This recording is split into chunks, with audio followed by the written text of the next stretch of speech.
ورحمۃ اللہ وبرکاتہ۔ الحمد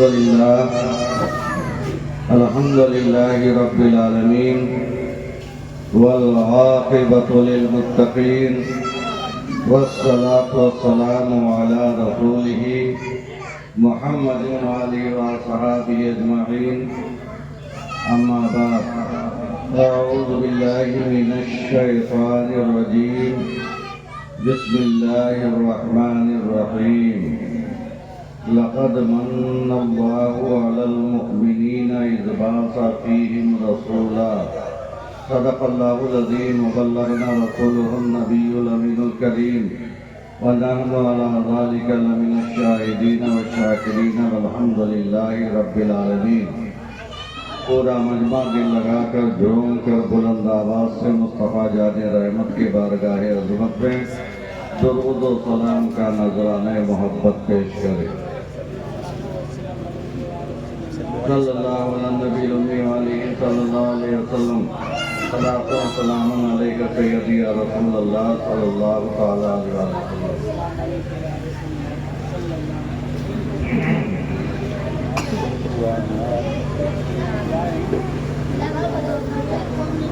وہ کمال حسن حضور ہے کہ گمان نقش جہاں نہیں،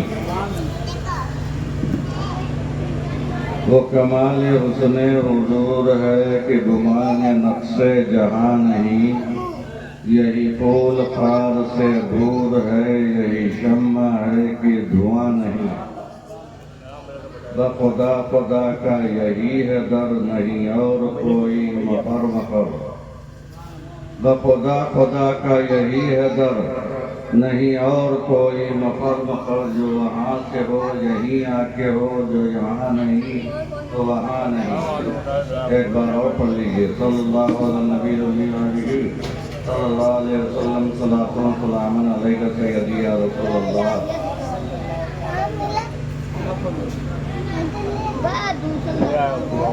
جل گیا خیمہ اطہر لیکن،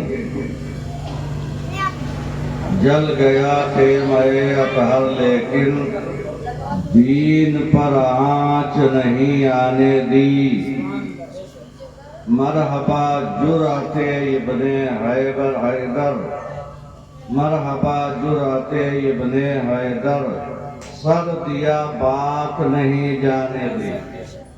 ایک بار اور عقیدت و محبت کے ساتھ پڑھ لیجیے، صلی اللہ علیہ نبی الامی علیہ صلی اللہ علیہ وسلم، صلاۃ و سلام علیک سیدی یا رسول اللہ صلی اللہ علیہ وسلم۔ جس کو شوق ہے، ذوق ہے، حوصلہ ہے، جذبہ ہے، اہل بیت اطہار سے محبت ہے، مودت ہے، وہ لوگ جہاں بھی ان کا ذکر ہوتا ہے ہر کام چھوڑ کر کے شریک محفل ہوتے ہیں اور سعادت و سرفرازی سے ہمکنار ہوتے ہیں۔ دنیا میں، ہندوستان بھر میں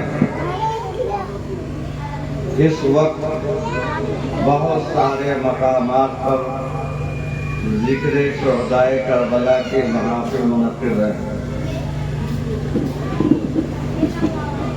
تو بڑے ہی عقیدت و احترام اور محبت کے ساتھ شامل ہوتے ہیں، سعادت دارین سے مالا مال ہوتے ہیں۔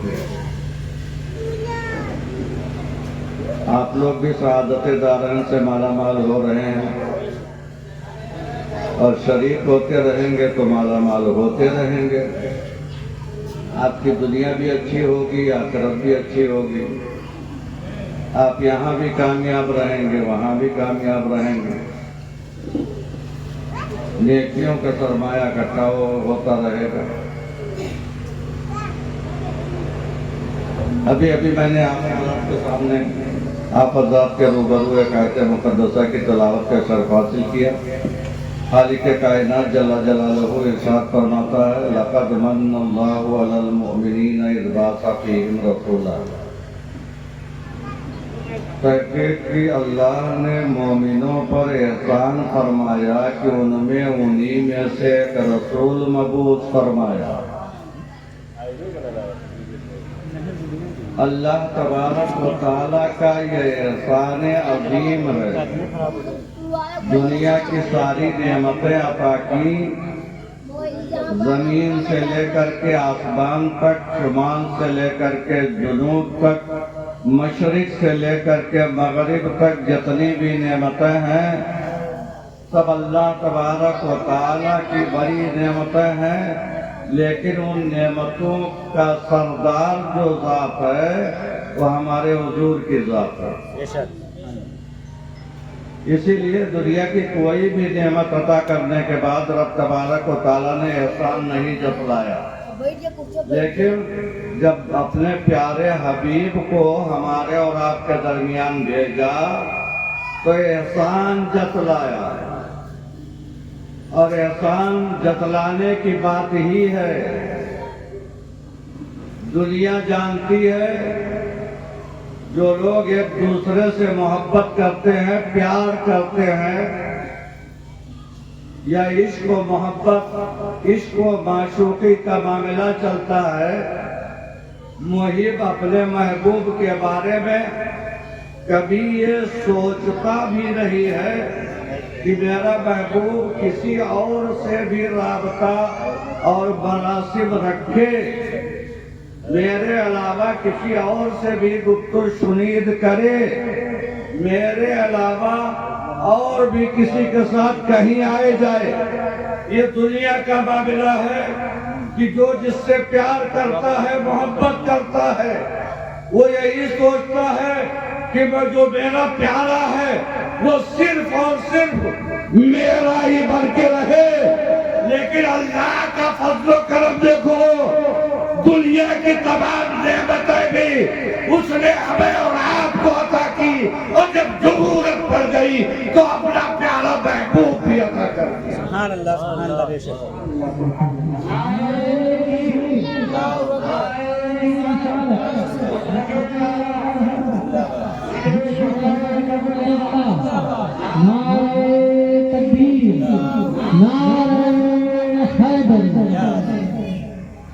آپ کسی سے کوئی سامان مانگیے دے دے گا، لیکن کسی انسان سے کہیے یار اپنا محبوب ایک دن کے لیے دے دو، کیا کہو؟ اپنا محبوب ایک دن کے لیے دے دو، تو جواب کیا ملے گا؟ دنیا کی اور جو چیزیں چاہو مانگو، میں دے سکتا ہوں، لیکن میں اپنا محبوب ایک دن کیا ایک لمحے کے لیے بھی نہیں دے سکتا۔ یہ خدا کا کرم تو دیکھو اپنے بندوں پر، وہ کتنا مہربان ہے کہ سب کچھ دیا، اور جب ضرورت آ گئی تو اپنا محبوب بھی دے دیا۔ آقا کریم صلی اللہ تعالیٰ علیہ وسلم رب کے محبوب ہیں، اس لیے ہم سب کے محبوب ہیں۔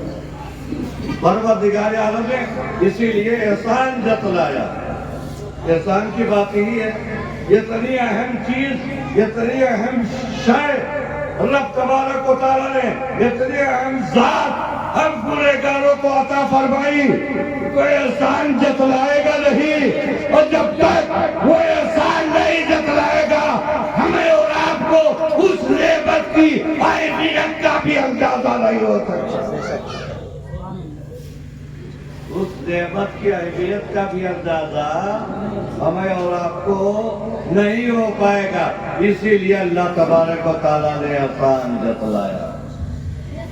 آقا کریم صلی اللہ تعالیٰ علیہ وسلم دنیا میں تشریف لائے، پروردگار عالم نے انہیں دنیا میں بھیجا لوگوں کی ہدایت کے لیے اور ختم باب نبوت و رسالت کے لیے۔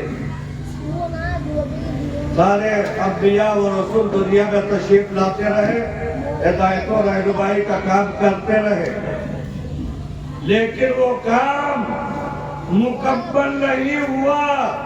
آدم سے لے کر کے عیسیٰ تک جتنے بھی نبی آئے، جتنے بھی رسول آئے، جتنے بھی پیغمبر آئے، سب اللہ کی طرف بندوں کو دعوت دینے والے تھے، ہدایت پر چلانے والے تھے، راہ راست پر گامزن کرنے والے تھے، لیکن سب لوگ اپنا اپنا فریضہ انجام دے کر کے دنیا کی بات بھی نگاہوں سے روپوش ہو گئے. لیکن جب میرا نبی آیا، سبحان اللہ، جب میرا نبی آیا، اب میرے نبی کے آنے کی بشارت آدم سے لے کر کے عیسیٰ تک تمام انبیاء کرام دیتے رہے کہ وہ محبوب آنے والا ہے، رب کا آخری نبی آنے والا ہے، آخر الزمان خاتم پیغمبرہ صلی اللہ تعالیٰ علیہ وسلم جلوہ گر ہونے والا ہے. اس کی شان یہ ہے، اس کی حیثیت یہ ہے، اس کا مقام یہ ہے، اس کا مرتبہ یہ ہے، اس کا درجہ یہ ہے. تمام انبیاء کرام بتاتے رہے. میرے نبی صلی اللہ تعالیٰ علیہ وسلم دنیا میں جب تشریف لائے، جب 40 سال کی عمر آپ کی ہو گئی، ظاہری حیات، ظاہری زندگی، ظاہری عمر جب آقا کریم صلی اللہ علیہ وسلم کی 40 سال کی ہو گئی تو رب تبارک و تعالیٰ کی جانب سے حکم ہوا، اے میرے محبوب اپنی نبوت و رسالت کا اعلان کر، اپنی نبوت و رسالت کا اعلان کر دو. چنانچہ آقا کریم صلی اللہ علیہ وسلم نے ایک پہاڑ پہ کھڑے ہو کر کے، پہاڑ کی چوٹی پر کھڑے ہو کر کے صدا لگائی، آواز دیا، پکارا لوگوں کو کہ اے لوگوں، تم لوگ محمد صلی اللہ علیہ وسلم کی آواز پر لبیک کہتے ہوئے فلاں پہاڑ کے ارد گرد جمع ہو جاؤ. چنانچہ آقا کریم صلی اللہ تعالیٰ علیہ وسلم کو لوگوں نے بچپنے سے لے کر کے 40 سالہ زندگی تک آپ کو دیکھا تھا، پرکھا تھا، جانچا تھا اور بہت ٹھیک سے دیکھا تھا. آقا کریم صلی اللہ تعالیٰ علیہ وسلم کی کوئی ادا، کوئی حرکت غلط نہیں ہوئی. کبھی آپ جھوٹ نہیں بولے، کبھی آپ نے بدعہدی نہیں کیا، کبھی آپ نے بدخلقی نہیں کیا. آقا کریم صلی اللہ تعالیٰ علیہ وسلم کو سب لوگ جانتے تھے کہ وہ سچے ہیں، امین ہیں، صادق ہیں، اللہ کے پیغمبر ہیں، رسول ہیں، نبی ہیں. اسی لیے مصطفیٰ جان رحمت کی آواز دینے پر پورے مکہ کے لوگ جمع ہو گئے. اس وقت کون تھے؟ سب کافر تھے، مشرک تھے، کفار و مشرکین سے سب ارد گرد جمع ہو گئے. آقا کریم پہاڑ کی چوٹی پر کھڑے ہو کر کے انہوں نے ارشاد فرمایا، اے لوگوں، تم لوگ کس کے بلانے پر آئے ہو؟ لوگوں نے بیک زبان کہا کہ اے محمد صلی اللہ تعالیٰ علیہ وسلم، آپ کے بلانے پر ہم لوگ آئے ہیں. آپ کہیے کیا کہنا چاہتے ہیں؟ نبی کونین سلطان دارین صلی اللہ تعالیٰ علیہ وسلم نے ارشاد فرمایا کہ اے لوگوں، اگر میرے بلانے پہ آئے ہو تو ایک سوال میں رکھتا ہوں، اس کا جواب دو اور صحیح صحیح بتاؤ. یہ بتاؤ، بچپن سے لے کر کے آج 40 سالہ عمر تک آپ لوگوں نے مجھے کیسا پایا، کیسا پایا، کس طرح دیکھا، کس انداز میں دیکھا؟ تو لوگوں نے ایک زبان ہو کر کے عرض کیا تھا، محمد صلی اللہ علیہ وآلہ وسلم، ہم لوگوں نے آپ کو سچا، پکا، صادق اور امین پایا، آپ کبھی جھوٹ نہیں بولے.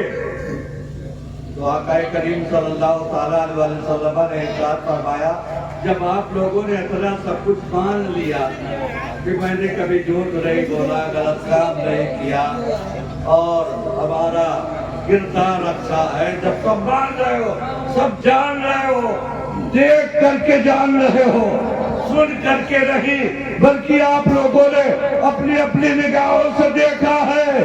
سنو، جب یہاں تک تم مانتے ہو تو ایک غیب کی بات میں بتانا چاہتا ہوں، کیا تم لوگ اس کو بھی مانو گے؟ تو لوگوں نے کہا کہ کیوں نہیں. چنانچہ آقا کریم صلی اللہ تعالیٰ علیہ وسلم نے جب ادھر سے اشارہ پایا، جب آپ کو اندازہ ہوا تو آپ نے ارشاد فرمایا، اے مکہ معظمہ کے لوگوں، میں اس چوٹی پہ کھڑا ہوا ہوں، آپ لوگ ہمارے سامنے ہیں. کیا اگر میں یہ خبر دے دوں کہ میرے پیچھے ایک بہت بہت بڑا لشکر ہے جو تم پر حملہ کرنا چاہتا ہے۔ ایک بہت بڑا اسلحوں سے لیس لشکر موجود ہے جو تمہیں نیست و نابود کر دینا چاہتا ہے، جو تمہیں ہلاک کر دینا چاہتا ہے، جو تمہیں قتل کر دینا چاہتا ہے۔ تو سب لوگوں نے وہ ایک زبان کہا تھا، اے محمد صلی اللہ تعالیٰ علیہ وسلم، ہم لوگوں کو یقین ہے اور منظور ہے، اعتراف ہے، تسلیم ہے، اس لیے کہ آپ نے کبھی جھوٹ نہیں کہا۔ آقا کریم صلی اللہ تعالیٰ علیہ وسلم کو جب یہاں تک اطمینان ہو گیا کہ لوگ میری بات ماننے پر مصر ہیں، تیار ہیں، تو آقا کریم صلی اللہ تعالیٰ علیہ وسلم نے ارشاد فرمایا کہ جب پہاڑ کے پیچھے کی جو میں خبر بتاؤں اسے مان رہے ہو تو میں اور بھی پردے میں رہنے والی ذات کی خبر دے رہا ہوں جسے خدائے وحدہ لا شریک کہا جاتا ہے، جس کے ہم سب بندے ہیں، جس کے ہم سب بندے ہیں۔ ہم سب کو اسی نے پیدا کیا ہے، ہم لوگوں کو وہی کھلا پلا رہا ہے، ہم لوگوں کو وہی جلا رہا ہے، وہی مار رہا ہے، وہی ترقی دے رہا ہے، وہی ترقی دے رہا ہے، وہی خوشی دے رہا ہے، وہی غم دے رہا ہے۔ اگر میں کہوں کہ ایک اللہ موجود ہے تو کیا تم لوگ مانو گے؟ اتنا کہنا تھا کہ سب بفر گئے، سب بفر گئے، ساری باتیں ماننے کے لیے تیار ہیں، لیکن نبی نے جب فرمایا ایک خدائے واحد کے بارے میں کہتا ہوں کہ اللہ ایک ہے، اسی کی عبادت کرو، اسی کی بندگی بجا لاؤ، تو سب بفر گئے۔ وہ بکواس کرتے ہوئے سب لوگ تتر بتر ہو گئے، چلے گئے۔ کہا محمد صلی اللہ تعالیٰ علیہ وسلم تم نے اسی لیے بلایا تھا، اسی کام کے لیے بلایا تھا، اب لوگ کیا جانے خدا کون ہے، اللہ کون ہے۔ تو چنانچہ سب لوگ چلے گئے، سب چلے گئے، دھیرے دھیرے دھیرے دھیرے، کوئی تو خاموشی سے چلا گیا، کوئی کچھ بکواس کرتا ہوا گیا، لیکن گئے سب، کون گیا؟ سب چلے گئے، ہزاروں کا مجمع تھا، سب چلے گئے۔ میرے نبی صلی اللہ تعالیٰ علیہ وسلم ہاران کی چوٹی پر اکیلے پڑ گئے، اکیلے ہیں۔ آپ کا دل غمزدہ ہو گیا، مزمحل ہو گیا، آپ افسردہ خاطر ہو گئے۔ الہ العالمین، میں نے تیرے بندوں کو تیری بارگاہ سے قریب کرنے کے لیے بلایا تھا، جیسے ہی تیرا نام لیا سب بھاگ گئے، میں اکیلا بچا، کوئی بھی میری بات ماننے کے لیے تیار نہیں ہو رہا۔ پروردگار عالم کی جگہ آئی، اے میرے حبیب، تمہیں غمزدہ، رنجیدہ، ملول خاطر ہونے کی ضرورت نہیں ہے۔ اے میرے حبیب، وہ تمہارے بلانے سے آئے تھے، خود بخود چلے گئے، لیکن اے میرے حبیب، ذرا آپ کسی پیڑ کو بلا کے دیکھیے، ذرا آپ کسی درندے کو بلا کر کے دیکھیے، ذرا آپ کسی پہاڑ کو بلا کر کے دیکھیے، اگر نہ آئے تو کہنا اے میرے محبوب تم ایسے ویسے نہیں ہو، تم غمزدہ نہ ہو، رنجیدہ خاطر نہ ہو۔ میں آپ سے کہہ دینا چاہتا ہوں اے محبوب تو مجھے مان، میں تجھے مانوں، تو مجھے رب العالمین مان، میں تجھے رحمت للعالمین، تو مجھے محب مان، میں تجھے محبوب مانوں۔ تیرا اور میرا ماننا یہی کافی ہے۔ زمانے کے لوگ مانے یا نہ مانے کوئی فکر نہ کرنا، امن مانا تو ہمارا کام ہے۔ اللہ تبارک و تعالیٰ نے ارشاد فرمایا ہے محبوب رنجیدہ خاطر ہونے کی ضرورت نہیں ہے، من مانا تو ہمارا کام ہے۔ چنانچہ ایک وقت ایسا آیا کہ جو لوگ بھاگ گئے تھے انہی میں سے رفتہ رفتہ رفتہ رفتہ رفتہ رفتہ ایک ایک دو دو کر کے بارگاہ رسول میں آنا شروع ہو گئے۔ سب سے پہلے جس نے ایمان کو قبول کیا، اسلام کو قبول کیا، وہ کون ہے؟ کوئی بتا سکتا ہے؟ آقائے کریم صلی اللہ تعالیٰ علیہ وسلم کا کلمہ کس افضل بشر نے سب سے پہلے پڑھا؟ ابو بکر کوئی صدیق. بتا سکتا ہے؟ حضرت ابو بکر صدیق. ہاں ماشاءاللہ. جاوید بابو بتا رہے ہیں حضرت سیدنا ابو بکر صدیق رضی اللہ تعالیٰ عنہ. حضرت ابو بکر صدیق رضی اللہ تعالیٰ عنہ کے پاس آقائے کریم صلی اللہ علیہ وسلم پہلے بھی مانتے تھے حضور کو. یہ اور بات ہے کہ ایمان نہیں لائے تھے، کلمہ نہیں پڑھا تھا، لیکن کبھی انہوں نے بت پرستی بھی نہیں کیا تھا، کبھی کسی بت کو پوجا بھی نہیں تھا. اور حضرت سیدنا ابو بکر صدیق رضی اللہ تعالیٰ عنہ جب حضرت سیدنا صدیق اکبر رضی اللہ تعالیٰ عنہ کے سامنے پیش کیا اسلام کو، ایمان کو، تو انہوں نے بلا چو و چرا منظور کر لی.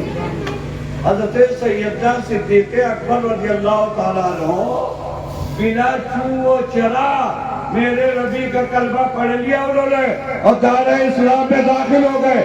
گلشن اسلام میں اگر سب سے پہلا پھول کھلا ہے، سب سے پہلا جو پھول کھلا ہے وہ سیدنا ابو بکر صدیق کی ذات ہے. سبحان اللہ.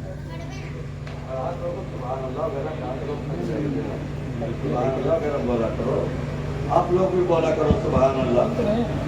سبحان اللہ زور سے کہو. کہیں دو زور سبحان اللہ. آؤ زور سے. سبحان اللہ. بس اسلام والے بولتے ہیں زور سے کہو. صلی اللہ علیہ نبی الامی علیہ صلی اللہ علیہ وسلم صلاۃ و سلام علیک سیدی یا رسول اللہ صلی اللہ تعالیٰ علیہ وسلم. حضرت صدیق اکبر رضی اللہ تعالیٰ عنہ نے کوئی دلیل مانگی، نہ ثبوت مانگا، نہ اس کے بعد بس یہی کہا تھا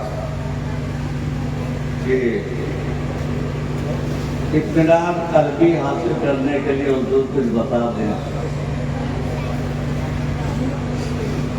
تو حضرت حضور سید عالم صلی اللہ تعالیٰ علیہ وسلم نے ایک صفحہ کا واقعہ بتایا تھا، یاد دہانی کرائی تھی. حضرت سیدنا ابو بکر صدیق رضی اللہ تعالیٰ عنہ ان کو تو ایسے بلا کیوں چرا بغیر دلیل ثبوت کے وہ پہلے ہی ایمان لے آئے. حضرت سیدنا ابو بکر صدیق رضی اللہ تعالیٰ عنہ کا مرتبہ اسی لیے بلند ہے کہ وہ نبیوں کے بعد سب سے بلند مرتبہ حضرت سیدنا ابو بکر صدیق کا ہے، اس لیے کہ آقائے کریم صلی اللہ تعالیٰ علیہ وسلم پر ایمان لائے تو آقائے کریم کے ہی ہو کر رہ گئے، انہی کے ہو کر رہ گئے. دھیرے دھیرے اسلام لوگ لاتے رہے، ایمان لاتے رہے، مذہب اسلام کا کلمہ پڑھتے رہے، دامن رسول میں پڑاؤ گزری ہوتے رہے. جب 313 مسلمان ہو گئے تو ایک موقع ایسا آیا جو جنگ کا ہوا. تو کون سا جنگ، کون سی جنگ تھی؟ جنگ بدر. جنگ بدر جب ہوئی ہے 17 رمضان المبارک کو، تو صرف 313 مسلمان تھے. کتنے تھے؟ 313 مسلمان، اور ادھر ہزاروں کی تعداد میں کفار و مشرکین کی تعداد تھی، ہزاروں کی تعداد میں، اور ادھر صرف 313 تھے. آقائے کرے اور ادھر اسلحوں سے لیس تھے، ادھر کسی کے پاس خاص تھا، کسی کوئی نیابتا تھا، کوئی کچھ تھا، لیکن ادھر خدا تھا اور خدا کے حبیب تھے. جدھر خدا ہو، خدا کا حبیب ہو، ادھر کس چیز کی کمی ہے؟ آج بھی مسلمانوں ہم لوگ اگر خدا اور خدا کے حبیب سے قریب ہو جائیں تو دنیا کی بڑی سے بڑی طاقت ہمارا ایک بال بھی بھاگا نہیں کر سکتی. ہمیں پریشان کرنا، نیست و نابود کرنا، ستانا، ظلم کرنا، ستم کرنا، یہ تو بہت بڑی بات ہے. میدان کربلا میں سرکار سیدنا امام حسین کا کوئی کچھ نہ کر پاتا، اس لیے کہ خدا ان کا، مصطفیٰ ان کے، علی شیر خدا ان کا، خاتون جنت فاطمۃ الزہرا. ساری طاقتیں ادھر، سب طاقتیں ایک طرف. یزید اور یزیدی کارندے کیا کر سکتے تھے؟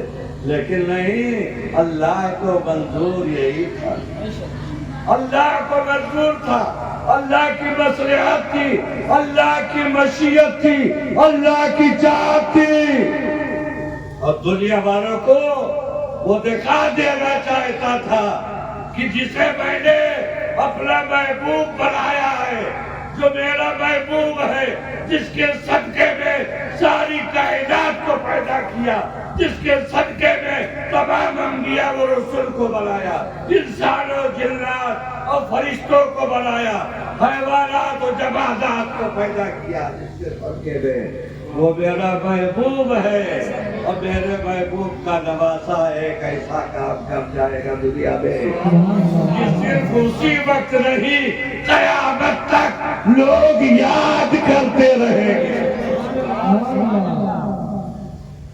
میدان کربلا میں سرکار سیدنا امام حسین علی مقام رضی اللہ تعالیٰ عنہ نے وہی تو کارنامہ انجام دیا۔ میدان کربلا میں صرف شہادت کا امتحان نہیں تھا، میدان کربلا میں آپ کی سخاوت کا بھی امتحان تھا، آپ کے استقامت کا بھی امتحان تھا، آپ کی صبر و رضا کا بھی امتحان تھا، آپ کے بھوک و پیاس کا بھی امتحان تھا، آپ کی عبادت وہ بندگی اور رسول خدا سے محبت کا بھی امتحان تھا۔ سرکار سیدنا امام حسین علی مقام رضی اللہ تعالیٰ عنہ میدان کربلا میں ہر امتحان میں کامیاب ہو۔ کوئی ایسا امتحان نہیں جس میں آپ کو کامیابی نہ ملی ہو۔ اور سب سے بڑی کامیابی یہ ہے کہ اسلام کے شجر کے رگوں میں سرکار امام حسین نے اپنے جانثاروں کا، اپنی آل اولادوں کا وہ پاکیزہ خون ملا دیا، شامل کر دیا کہ شجر اسلام اس وقت سوکھ رہا تھا، اس کے بعد سے ہرا بھرا ہو گیا، ہرا بھرا ہو گیا، اور اب مذہب اسلام میدان کربلا کے بعد جب سے ہرا بھرا ہوا ہے، تب سے ہرا بھرا ہی ہے، انشاءاللہ صبح قیامت تک ہرا بھرا ہی رہے گا۔ صلی اللہ علیہ نبی الامی علیہ صلی اللہ علیہ وسلم، صلاۃ و سلام علیک سیدی یا رسول اللہ صلی اللہ علیہ وسلم۔ آقا کریم صلی اللہ تعالیٰ علیہ وسلم کہاں جاتے تھے؟ غار حرا میں۔ 40 سال سے ابھی آپ کی عمر کم تھی ظاہری زندگی، تو کہاں جاتے تھے؟ غار حرا میں۔ ایک گھر تھا، اسی میں آپ تو اچھا 1 ہفتے بھر کا لے لیتے کھانے پینے کا سامان۔ سرکار کو کیا کھانا پینا، جب رب تبارک و تعالیٰ ان کو کھلائے پلائے تو انہیں کیا کھانا پینا، لیکن ظاہراً آپ کچھ نہ کچھ لے کر کے جاتے تھے، اور اس غار میں صرف اور صرف اللہ تبارک و تعالیٰ کی عبادت کیا کرتے تھے۔ ہم لوگ ان کے کیا نام ہے، امتی ہیں، غلام ہے نا، غلام ہونے کا تو دعویٰ دار ہے، لیکن غلامی والا کوئی کام دکھائی نہیں دے رہا ہے۔ آقا کریم صلی اللہ تعالیٰ علیہ وسلم ہفتہ بھر غار حرا میں رہتے تھے۔ جب آپ کی عمر مبارکہ 40 سال کی ہو گئی اور نبوت کا کے اعلان کرنے کا وقت آ گیا، تو ایک دن پروردگار عالم جل جلالہ نے حضرت سیدنا جبریل امین علیہ الصلوۃ والتسلیم کو آقا کریم صلی اللہ تعالیٰ علیہ وسلم کی بارگاہ ناز میں آیت کریمہ لے کر کے بھیجا۔ وہ آیت کریمہ تھی اقرأ بسم ربک الذی خلق۔ یہ آیت کریمہ لے کر کے حضرت سیدنا جبریل امین علیہ الصلوۃ والتسلیم اس غار حرا میں حاضر ہوتے ہیں۔ آقا کریم عبادت میں مشغول ہے، سیدنا جبریل امین علیہ الصلوۃ والتسلیم حاضر ہو کے آقا کریم صلی اللہ تعالیٰ علیہ وسلم پر سلام کا نذرانہ محبت پیش کرتے ہیں۔ اس کے بعد سرکار متوجہ ہو جاتے ہیں، تو حضرت سیدنا جبریل امین علیہ الصلوۃ والتسلیم عرض کرتے ہیں، یا رسول اللہ صلی اللہ تعالیٰ علیہ وسلم اقرأ۔ کیا کہا؟ اقرأ یعنی پڑھیے آپ۔ کیا کیجیے؟ پڑھیے، اقرأ۔ ابھی اتنے آپ کہہ رہے تھے۔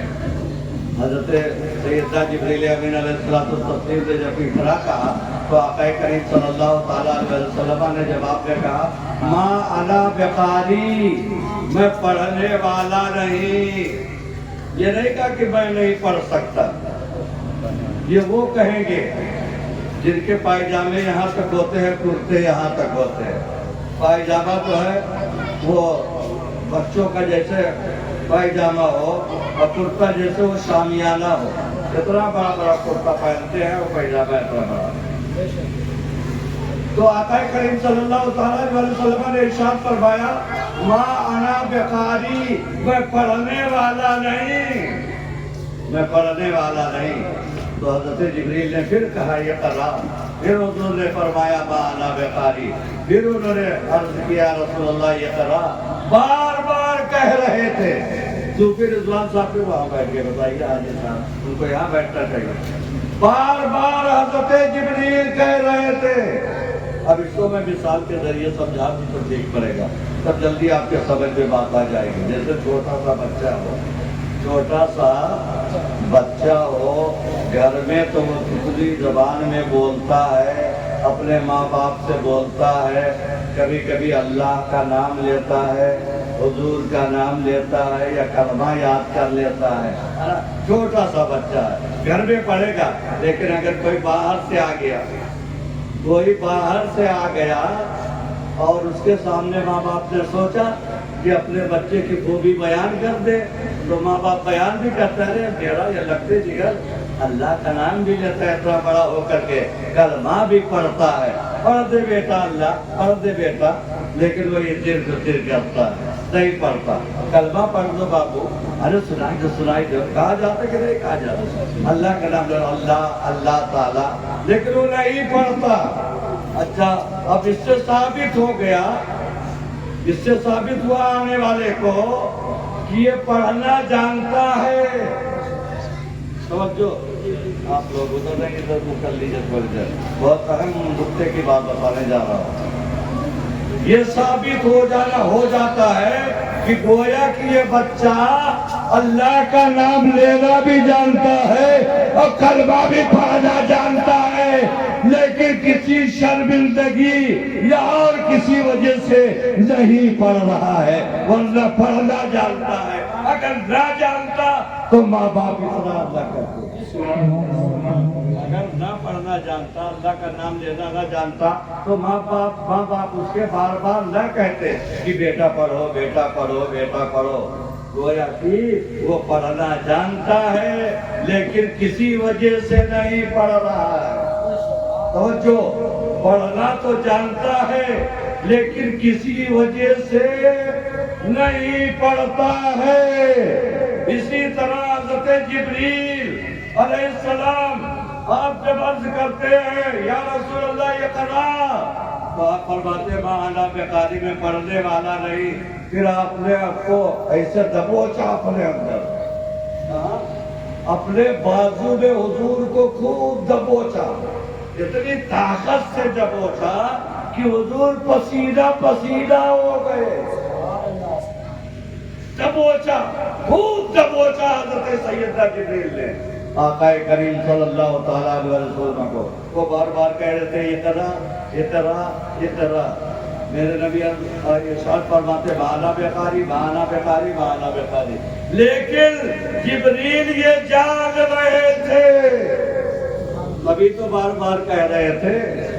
جبریل کو معلوم تھا کہ یہ پڑھنا جانتے ہیں، یہ اور بات ہے، کسی وجہ سے نہیں پڑھ رہے. سبحان اللہ سبحان اللہ.